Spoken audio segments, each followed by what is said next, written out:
안녕하십니까. 맨눈으로 세상의 흐름 읽어드리는 Y타임스 정세 분석의 추부길입니다.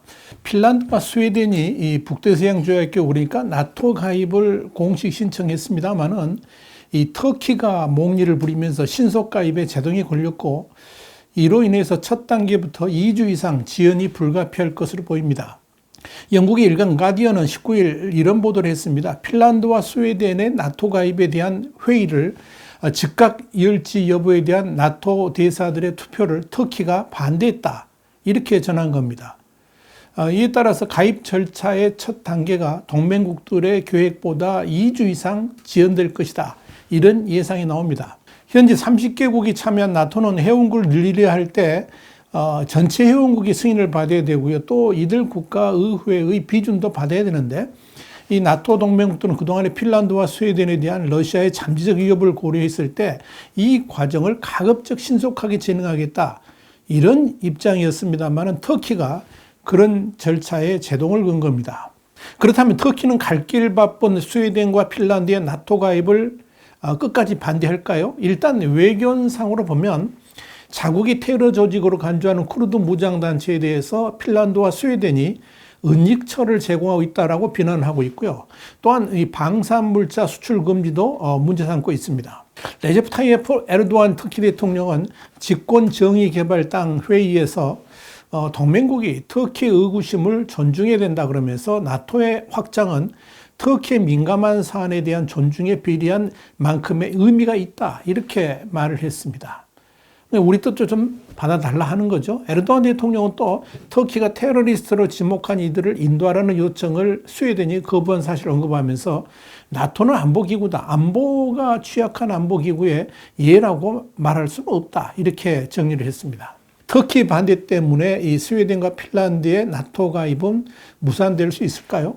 여기에 대해서 대통령실 대변인을 포함한 터키 당국은 터키가 두 나라의 나토 가입의 문을 닫은 건 아니고 테러 활동을 억제하기 위한 약속과 협상을 원한다라고 밝혀서 이들 국가의 나토 가입에 대해서 끝까지 반대하지는 않을 것임을 내비쳤습니다. 또한 핀란드, 스웨덴은 물론이고 미국과 다른 나토 동맹국도 터키의 반대를 극복할 수 있을 것으로 낙관한다, 이런 입장을 보이고 있습니다. 이런 데는 다 이유가 있죠. 나토 내부에서는 내년 대선을 앞둔 에르도안 대통령이 이 국내 정치 목적으로 양보를 바라고 있고 결국 이 두 나라의 가입을 거부하지는 않을 것이다, 이렇게 관찰하고 있습니다. 이런 상황에서 사울리 니니스테 핀란드 대통령과 마그달레나 안데르손 스웨덴 총리도 19일 조 바이든 미국 대통령과 만났습니다. 이 자리에서 바이든 대통령은 두 나라의 가입 신청을 강력 지지한다면서 이 핀란드와 스웨덴을 사상 가장 강력한 안보 동맹으로 이끌기 위해서 미국 의회 그리고 나토 동맹국과 협력하겠다, 이렇게 밝혔습니다. 이 러시아의 우크라이나 침공 이후에 유럽 사회의 단일 대우를 가로막는 두 스트롱맨이 있습니다. 그 한 사람이 지금 말씀드리는 터키의 에르도안 대통령이고요. 나머지 한 사람이 바로 빅토르 오르반 헝가리 총리입니다. 둘 다 친러시아고 또 친푸틴 지도자이기도 합니다. 이 중 헝가리의 오르반 총리는 EU에 러시아 석유 수입 금지에 어깃장을 놓고 있고요. 터키의 에르도안 대통령은 나토 확장에 반대하고 있는 겁니다. 에르도안 대통령은 19일 앙카라에서 청년 대표들과 면담하면서 터키는 러시아로부터 전체 가스 수요의 절반을 수입하고 있다 그러면서 이는 우리에게 전략적 문제이고 전략적 관계다, 이 관계를 거부할 수도 단절할 수도 없다, 이렇게 강조를 했습니다. 러시아는 터키 가스 수요의 45%, 석유 수요의 17%를 공급하고 있는 것으로 파악됩니다. 이런 에르도안 대통령에 대해서 미국을 비롯한 서방 세계가 발끈하고 나섰습니다. 미국의 월스트리트 저널은 미국 시간으로 18일자에서 조 리버맨 전 미국 상원의원, 이 코네티컷주 소속인데요. 또 마크 월러스 전 유엔 주재 미국 대사가 쓴 과연 에르도안의 터키는 나토와 함께인가, 이런 제목의 기고글을 실었는데요. 여기서 나토의 모든 회원국 중 단 한 나라만 편협한 이유를 들어서 핀란드와 스웨덴의 가입을 반대하고 있다. 그러면서 이는 에르도안 대통령이 이끄는 터키가 과연 우리의 동맹이 맞는지 의구심이 들게 한다. 이렇게 썼습니다. 이 글은 이어서 나토 회원국이 블라디미르 푸틴 대통령이 야심을 막기 위해 이 굳은 결심을 보여주고 있는 것과는 달리 터키는 고통을 분담하고 있지도 않다. 그랬습니다. 그러면서 터키 정부는 전쟁 이전에 우크라이나 정부와 터키 민간업체 계약에 의한 공격형 드론 판매 외에는 대부분 외교적 소음만 냈고 나토 동맹국의 제재안에 참여하지 않고 있고 또 터키를 러시아 올리가르히 그러니까 신흥재벌의 피난처로 제공했다라고 불만을 터뜨렸습니다. 그러면서 월스트리트저널의 이 글은 에르도안 대통령의 경제 실책이 터키가 러시아의 지원을 받게 되는 원인이라고 그랬습니다. 그러면서 이 에르도안 대통령 집권 이후에 77위였던 터키의 부패 지수는 2021년 기준 전 세계 96위로 추락했고 88위였던 민주주의 지수는 103위로 떨어졌다는 겁니다. 그리고 언론인과 소수민족 그리고 여성이 박해받고 있는 것이 터키의 현실이라고 강력하게 비판했습니다. 1952년 나토에 가입한 터키가 지금 나토 가입 요건을 충족하는지 묻고 싶다 그랬습니다. 나토의 가치를 따르지 않고 가입 요건을 충족하지 못하는 국가에 대해 퇴출을 포함한 논의가 필요할 수도 있다라고 말한 겁니다.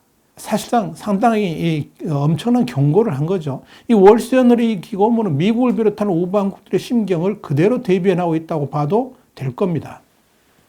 지금 유럽 사회에서 터키를 쳐다보는 눈은 차갑기 그지없습니다. 대러시아 제재에도 전혀 동참하지 않고 있고 심지어 안보 위기에 처한 핀란드와 스웨덴의 나토 가입까지 가로막는 횡포를 부리고 있기 때문에 그렇습니다. 그럼에도 불구하고 터키가 끝까지 이들 국가의 나토 가입에 반대하지는 못할 것이라 판단하는 것은 내년의 선거를 앞두고 정치적 발언 정도로 치부하고 있기 때문에 그렇습니다. 지금 터키의 경제는 이루 말할 수 없을 정도로 위태위태하죠. 물가 상승은 이미 하늘을 찌르고 있고 정세도 불안합니다. 이런 가운데 에르도안 대통령이 스웨덴과 핀란드의 나토 가입을 기회로 미국으로부터 무기 지원과 경제적 지원을 받아보려고 수작을 벌이고 있는 것이다. 이렇게 판단하고 있습니다. 이에 관련해서 블룸버그 뉴스는 터키가 진짜 원하는 것은 F-35 전투기 같은 이런 미국의 최신식 무기를 받고 싶어 하는 것이다. 이렇게 분석을 했습니다. 핀란드와 스웨덴의 나토 가입을 허용해주는 대가로 미국의 무기 수출 재개를 바란다 하는 겁니다. 미국이 이렇게 터키에 대해서 제재를 가하고 있는 것은 미국의 거센 반발에도 불구하고 2019년 8월 러시아판 사드 그러니까 고고도 미사일 방어 체계로 불리는 S-400 미사일 체제를 도입했기 때문에 그렇습니다. 이로 인해서 미국은 터키에 F-35 등에 대한 판매를 중단했습니다. CNN은 터키는 나토 회원국들 특히 에르도안 대통령과 거리를 두고 있는 조 바이든 미 행정부의 불만을 표출할 기회로 보고 있다. 이렇게 전했습니다. 이렇게 스웨덴과 핀란드의 나토 가입에 대해서 터키가 강력한 반대 의사를 표명함에도 불구하고 미국과 서방 진영이 느긋하게 보는 이유가 있습니다. 이게 뭐냐면 터키가 끝까지 몽리를 부릴 수는 없을 것이다. 이렇게 보고 있기 때문에 그런 거죠.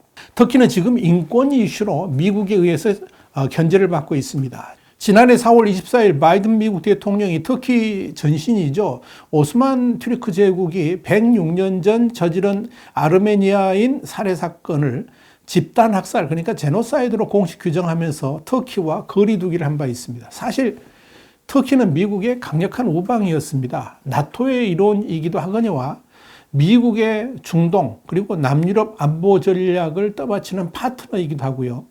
또 이라크, 아프간 등에서 미국과 대테러전을 함께 치른 혈맹이기도 합니다. 그런데 바이든 대통령이 터키의 반발에도 불구하고 집단 학살 용어까지 꺼내든 이유가 있는데요. 이게 뭐냐면 에르도안 대통령이 최근에 보여주고 있는 정치적 행보에 대한 강력한 미국의 경고다. 이렇게 볼 수가 있습니다. 터키 에르도안 정부는 미국이 주도하는 민주주의 연대가 아니라 중국과 러시아하고 결탁의 강도를 높여가면서 또 다른 위협 요소로 부각되고 있습니다. 이런 차원에서 바이든 미국 대통령은 지난해 3월 25일 유럽연합 그러니까 EU 화상정상회의에서 터키의 민주주의 후퇴, 러시아하고의 긴밀한 관계가 우려스럽다 그러면서 중국과 러시아와 함께 터키를 사실상 공동의 위협으로 지목을 했던 겁니다. 특히 미국이 진짜 우려하는 것 중에 하나는 터키 공화국 설립 이후에 94년간 유지됐던 내각제를 무너뜨리고 제왕적 대통령제로 바꾼 이 에르도안 대통령의 핵심 지지층이 반미 성향이 강한 이슬람 강경파라는 점입니다. 이들이 지금 에르도안 대통령을 쥐락펴락하고 있는 겁니다. 특히 미국을 불편하게 만드는 게 뭐냐면 터키가 사실상 베네수엘라의 마두로 정권과 비슷한 일당 독재 국가가 되어가고 있다는 점입니다. 야당 및 언론 탄압에 반인권적 작태들이 너무나도 흔하게 벌어지고 있기 때문에 그렇습니다. 그런데 바로 그 터키에는 나토를 향한 중요한 미군 기지가 자리 잡고 있습니다. 여기는 핵무기까지 있죠. 시리아와 인접한 터키 남부도시 아다나 옆에 인지룰리크 공군기지가 바로 그곳입니다.